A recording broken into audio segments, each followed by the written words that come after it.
Welcome back. Let me start off this episode by first apologizing for the change in audio quality. I'm actually going back to the original microphone that I have when I started this channel, which is just a miniature shotgun style mic. And the reason why, it's because my lavalier mic that you're looking at has a little bit of an issue. I actually had a different idea for today's video since I didn't really have time to do a real good one over the weekend. I wanted to just do a little mini vlog tonight about some upcoming stuff. But when I came home to do so, I noticed right away there was something wrong with this. And, well, I want to fix that first. It's a good subject for a video, so we're going to get into that. But a real quick story. My cat decided to eat this. And hopefully you could see it on camera. There's a bunch of nice little teethy, gnashy marks in here. And I'm going to plug this in a second and show you what it's doing and how I figured out what's wrong with it. You can see there's a really good one up here. The quick story is the cat. His name is Tigger. And Tigger is actually sleeping right over here on my desk chair. Tigger is a very sweet cat. He's kind of a big mush. But the problem with Tigger is I got him after he was already a couple years old, and he came from a coworker that is no longer employed at my place of employment, we'll say. But the coworker had a girlfriend. The girlfriend had Tigger. The coworker didn't like Tigger too much, even though the girlfriend obviously was in love with the cat. And, you know, I understand Tigger was rescued from one of the more recent hurricanes that we had in this area, where they found him as a kitten shoved in a wall someplace trying to find shelter, I guess was the story. And they brought him in and cleaned him up and everything. And he seemed like he was okay with them, but I don't know if he was abused by the coworker or what the story was, but he's always had this little thing to him, you know. He loves us, he's a big mush, but he just does, we'll call them disciplinary things. He just does little things that none of my other cats do, and he just gets into things that I've never seen another cat get into. He notoriously chews like the plastic bag that your bread comes in, things like that, and he just gets into things that he just really shouldn't get into. And you know, I figured that'd be something that he'd grow out of, but he really didn't. And it is what it is. I still love him to death. It's just kind of annoying sometimes. You know, you come home and you find these little things he gets into. But I really can't fault the cat. I fault the previous owners, honestly, because it seemed like, you know, he had issues coming from there. And I can't fault him for that. I mean, hell, look at him. He's so innocent. But this is him 90% of the day. The other 5% he's getting into stuff he shouldn't be getting into, and the other 5% he's eating or pooping or, you know, typical cat stuff. But anyway, the focus isn't the cat. The focus is my microphone. You know, I like this much better because this clips right to my shirt, and it could follow me around the room if I have to go get a tool from the other side over here. You don't get that, you know, walk away effect where you can hardly hear me. So I'm kind of having to do this repair right on top of the camera so I can actually speak directly into my boom mic here. But the idea of what I'm trying to do is I actually have to get this apart. And this is where the actual element is, right here. And obviously the wire comes out and then goes to the little battery box, power switch. And well, the rest of this is all fine. This is all coiled up on the arm of the camera. I just let a little of this too loose, honestly, and the cat just got to it. But you can see there's a little clip here someplace, probably in my pocket. Yeah, this just clips into the clips into the microphone, essentially, and then this little windscreen just sits on top, and that's all there is to it. But what we need to do is actually get this apart and get the element out and pull some of this wire through and then reattach it to the element.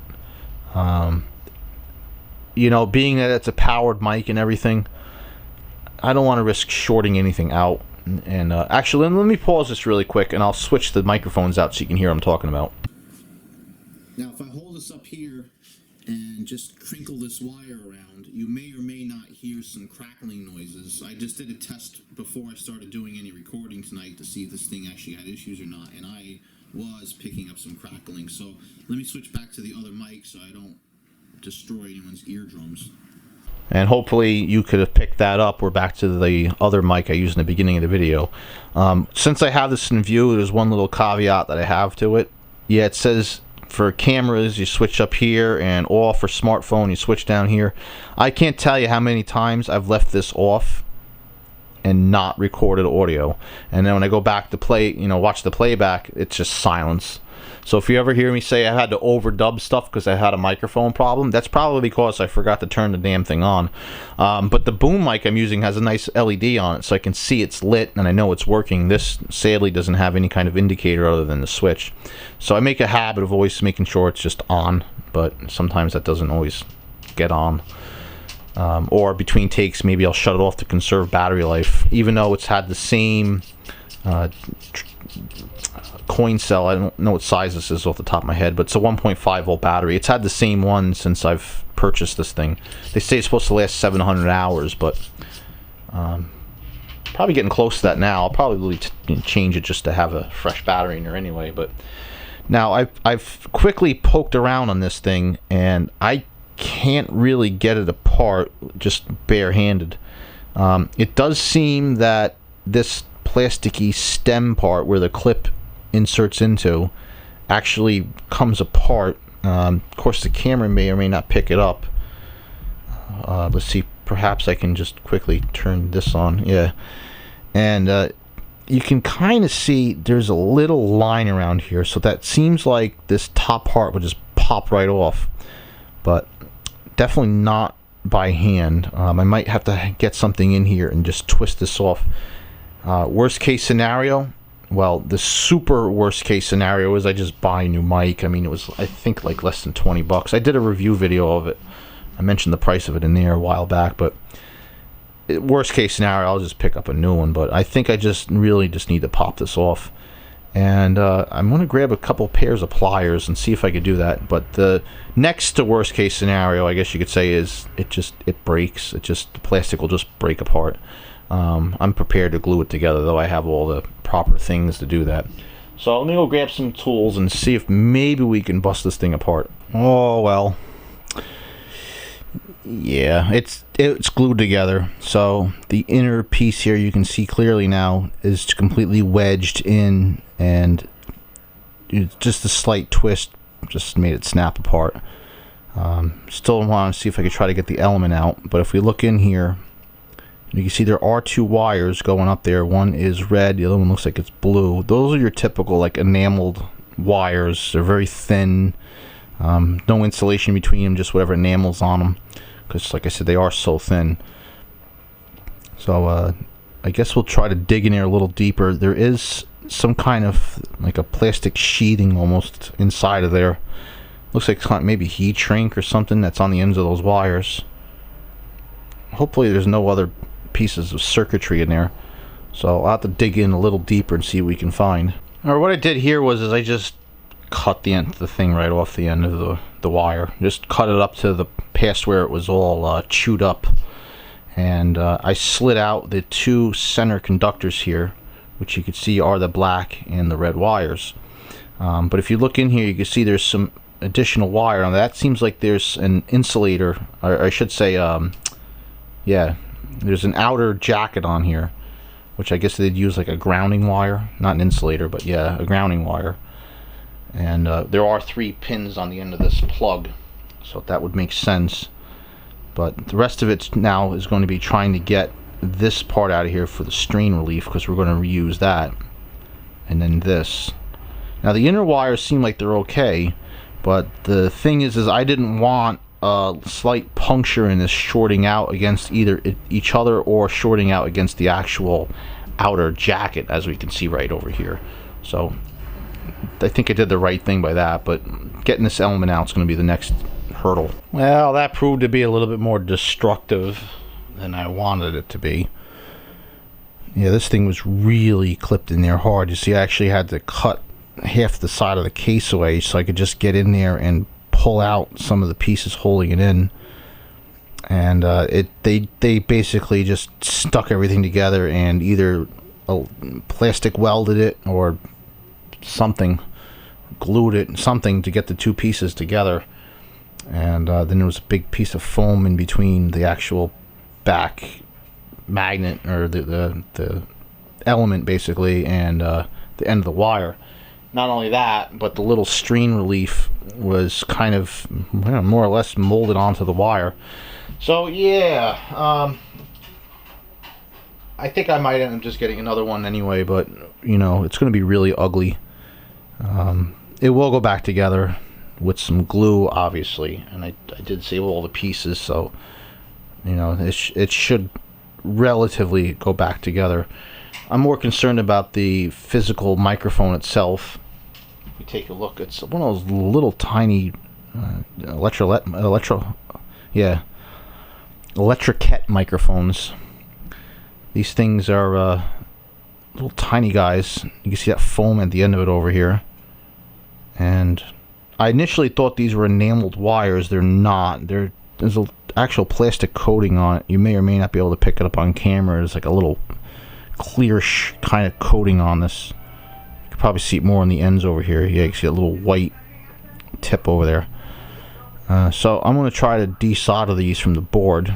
You can see this thing is absolutely tiny, and there's a little dent in it over here. Now that may be from me just fidgeting around in there with the blade of the knife to try to get this case apart. So that's all maybe for a moot point. You know, this might not work after I get it done anyway, but by golly, we're going to try to get this thing to work. Alright, I'm going to attempt to put this thing back together now, and my confidence isn't as high as it normally is in these kind of things. There's the little strain relief that should technically get slid on after we kind of put this all in place. It's like a puzzle, you know, you have to put it in a certain order. And well, that little piece that just rolled out of my hand here was the actual strain relief, and this piece here technically goes on first, and then you put the strain relief on and pull it into place, and then this would have actually just glued right into the end, this little cap here, once you had everything attached. The little strain relief, that's not going to go back on. So I'm actually going to put a piece of heat shrink over this as I put this together to kind of give it a little bit of extra something to bite onto, and we'll just kind of assemble this as best as possible. One thing I do need to do is, using perhaps a razor like this, is to peel back some of the insulation on this outer thing here. Now my method of doing this is just to take a knife like this and just put this here into the corner, and just very carefully place your finger on it and kind of roll the wire around, and hopefully don't dig too deeply, and we should be able to expose, like right here, you can see the little bit of shiny copper. The copper is going to come out, and if you do it right, you should be able to just strip it like that, and nothing, like none of the top conductors or the bottom conductors here, nothing's going to actually short out, which is what we want. And what they did was they actually just used the red and the white wire here, and the shielding here wasn't connected to anything at all. In fact, you can see the blue wire already came off of this, and that little tiny pad is what we're actually going to solder onto. And it looks like there's a positive symbol right above the red one, giving the negative would be the other pad here. Now the only thing I'm not sure about is the insulation on this wire here. Some of this insulation is designed to burn right off with the soldering iron, and some is not, so I'll have to figure that out as I go through this. But definitely we're going to want to just clean this up a little bit and kind of reassemble this all together here. Using a lighter, I'll show you what I did here. You can see if you just lick the end of this with the flame, the little plastic coating will actually burn away, exposing the enamel coated wire here. And then if you heat that again, the enamel will burn away, leaving you bare copper, as I did here. And obviously that's a lot longer than I need, but I just did that to make it a little bit easier. So what I'm going to do is just flow some solder onto this right now on both of these pieces, and I should have no problem putting that into place onto the actual microphone element. And then further down the string here, you can see we put the little plastic piece and just a little piece of heat shrink, and the actual ground wire, I just separated all the strands and twisted them up into this. So that'll probably just get left in the heat shrink just to keep it nice and neat. And here's the wires reattached. Looks pretty good. Of course, plugging in to be the ultimate test, so I'm going to go ahead and do that right now. Well, the answer to that question is nope, it doesn't work. Not sure why. I thought maybe, hey, by chance, maybe the shielding needs to be touched up against the edge of this here. Nope, that doesn't do anything. I tried a couple different takes to see if I can get some audio out of this thing, and all I managed to get was a loud at one point, and that was it. And yeah, so maybe I'll just fiddle around with this for just a moment more before I call it completely done. Well, it is, as they say, all for naught. You know, we can't always be winners, folks, and this is a prime example of that. Not everything is repairable. I suppose if I had another one of these little microphone elements, we could possibly make something work with that. But hey, in all honesty, I just looked this thing up. I can get one for about $21, including shipping, from eBay. And wow, yeah, the prices really go up in these things. It can go up to like $60, maybe even $70 I've seen in some places, which is just absurd. But that's gonna be it. I'm just gonna have to bite the bullet, or bear the cost of it, I guess, or whatever you want to say, and just buy a new one. It's not really worth the hassle at this point. If anything, we can still hold on to this for maybe a future project or something. Of course, we'll just go in the bunch of parts like I have everything else. This is an LR44 battery that's in here, by the way, and yeah, 700 hours is the typical runtime on it. If we really wanted to, we could actually dissect this unit and see what's really inside of it. Perhaps maybe I'll do that. Didn't see really any easy way to get into here without being destructive over it, and well, I mean, it's already broken, right? Can't really destroy it anymore, but there really isn't any point in looking in there, honestly. It's just going to be a little amplifier circuit, more or less, and that's all she wrote. So I'll have to use this mic until the time being comes that I get the other one back in, so hopefully it doesn't impede the video that much. But anyway, I want to thank you for watching. Hopefully the next video is a little bit more interesting than this one. I'll have more time to work on, obviously. If you're not already subscribed to this channel, I'd recommend clicking up at the top here to subscribe. Don't forget to click the bell. That's going to help you enable notifications and make sure you see my videos as soon as they come out. You can also check out these videos over here. Don't forget to give me a thumbs up and a thumbs down, and we'll see you next video.